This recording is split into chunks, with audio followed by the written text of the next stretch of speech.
होते हैं। मान के चलिए जब कोई हम प्रकाश की किरण यानी कोई लाइट किसी दर्पण पर मारते हो और परावर्तन के बाद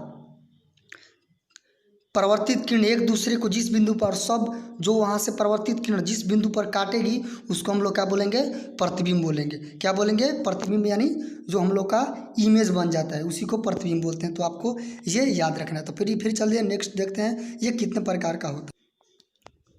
तो चलिए फिर नेक्स्ट क्वेश्चन हम लोग देखते हैं। तो यहाँ पे प्रतिबिंब मैंने बता दिया कि प्रतिबिंब क्या है, किसे कहते हैं।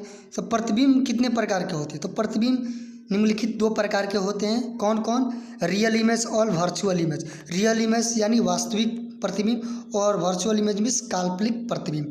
तो पहले हम लोग जानते हैं वास्तविक प्रतिबिंब। तो वास्तविक प्रतिबिंब क्या होता है, तो किसी बिंदु से आने वाली किरणें परावर्तन तथा अपवर्तन के बाद जब किसी बिंदु पर अस्थित या होती हुई प्रतीत होती है तो इस प्रकार के बने प्रतिबिंब को वास्तविक प्रतिबिंब कहते हैं। वास्तविक प्रतिबिंब हमेशा उल्टा होता है जिसे पर्दे पर प्राप्त किया जा सकता है। जो वास्तविक प्रतिबिंब होता है ये बहुत ही आपको यहाँ पे दिख रहा है। अरे भाई ये बहुत जरूरी है आपके लिए।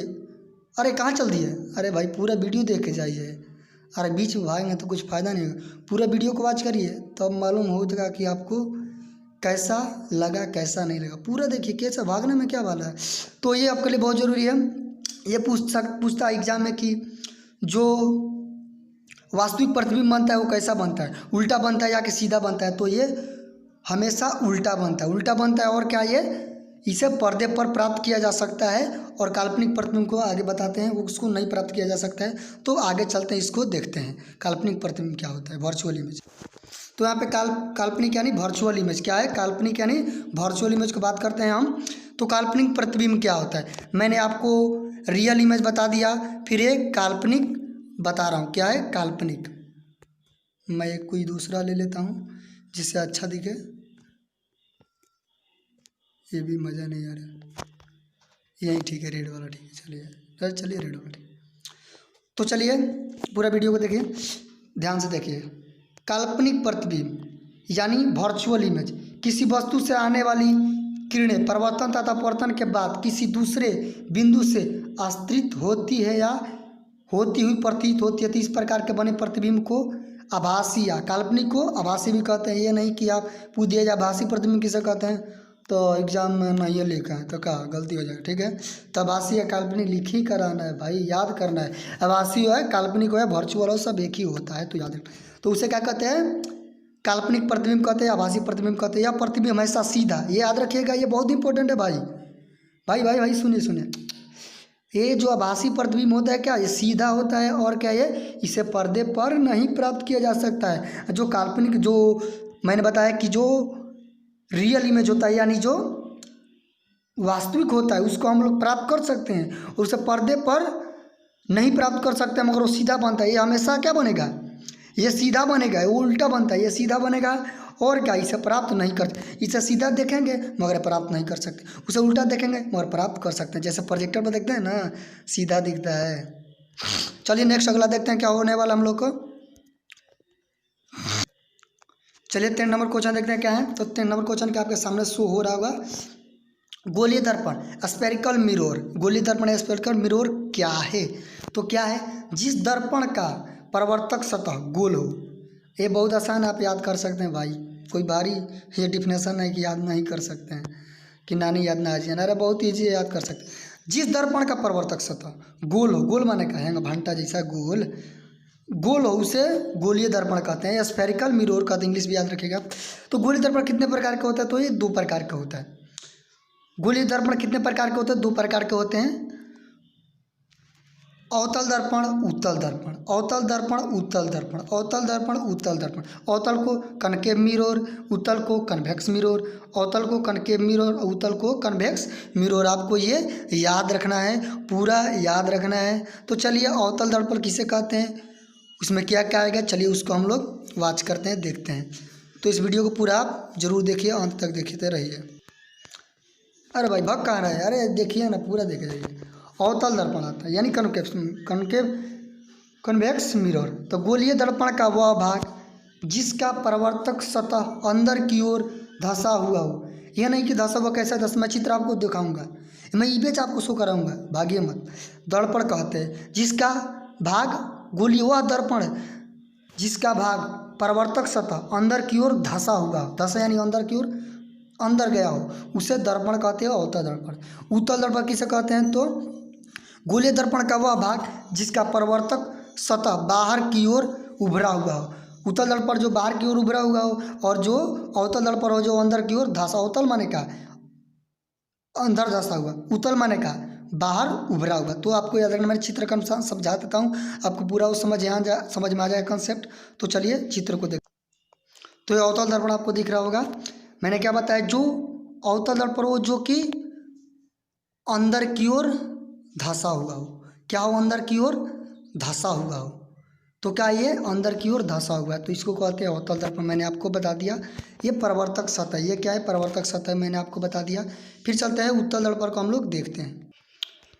तो ये उत्तल दर्पण यानी कन्वेक्स मिरर यहाँ पे देख रहे हो, उससे ये परावर्तक सतह है और ये क्या अंदर की ओर धंसा हुआ है। क्या है? अंदर की ओर ये धंसा हुआ है। क्या है? अंदर की ओर ये धंसा हुआ है। तो मैंने आपको बता दिया। तो फिर चलते हैं नेक्स्ट क्या आने वाला है। और जो मैंने गोलीय दर्पण बताया, जो गोलीय दर्पण किसे कहते हैं? जो गोला हो उसे गोलीय दर्पण कहते हैं। तो मैं बता देता हूँ आपको, ये जो गोलीय यहाँ पे जो गोला ये दर्पण है। दर्पण यानी जो दड़ीर खींचा हुआ है वो का शीशा, उसकी और शीशा होता है जो मिरर होता है। तो इसको जो ये इसको बोलते हैं जो पोल हो गया, बीच में क्या होगा? ये पोल हो गया। फिर क्या इसका ये इसको पोल बोलते हैं। जो यहाँ पे पॉइंट है इसको क्या बोलते हैं? पोल बोलते हैं। पोल मीन्स ध्रुव बोलते हैं। फिर यहाँ पे जो बीच में आता है सेंटर, उसको केंद्र बोलते हैं। क्या बोलते हैं? सेंटर यानी केंद्र। फिर इसको क्या बोलते हैं? ये जो सीधा खींचा गया इसको प्रिंसिपल बोलते हैं। प्रिंसिपल माने मुख्य अक्ष। क्या? प्रिंसिपल एक्सिस यानी मुख्य अक्ष बोलते हैं इसको, यहाँ पे याद रखिए। और जो यहाँ पर ये दिख रहा है आपको, ये दिख रहा है आपको द्वारक है। जो द्वारक यानी घुसने वाला ये द्वारक होता है। तो अपर्चर है। क्या है? ये अपर्चर है। क्या है? अपर्चर आपको याद रखना है। तो चित्र बनाकर आप ये समझ सकते हैं पूरी मैंने आपको बता दिया। फिर नेक्स्ट चलते हैं, अगला क्या देखते हैं। चलिए फिर नेक्स्ट क्वेश्चन आपके सामने शो हो रहा होगा 12th नंबर यानी 12 नंबर। निम्नलिखित को परिभाषित करें।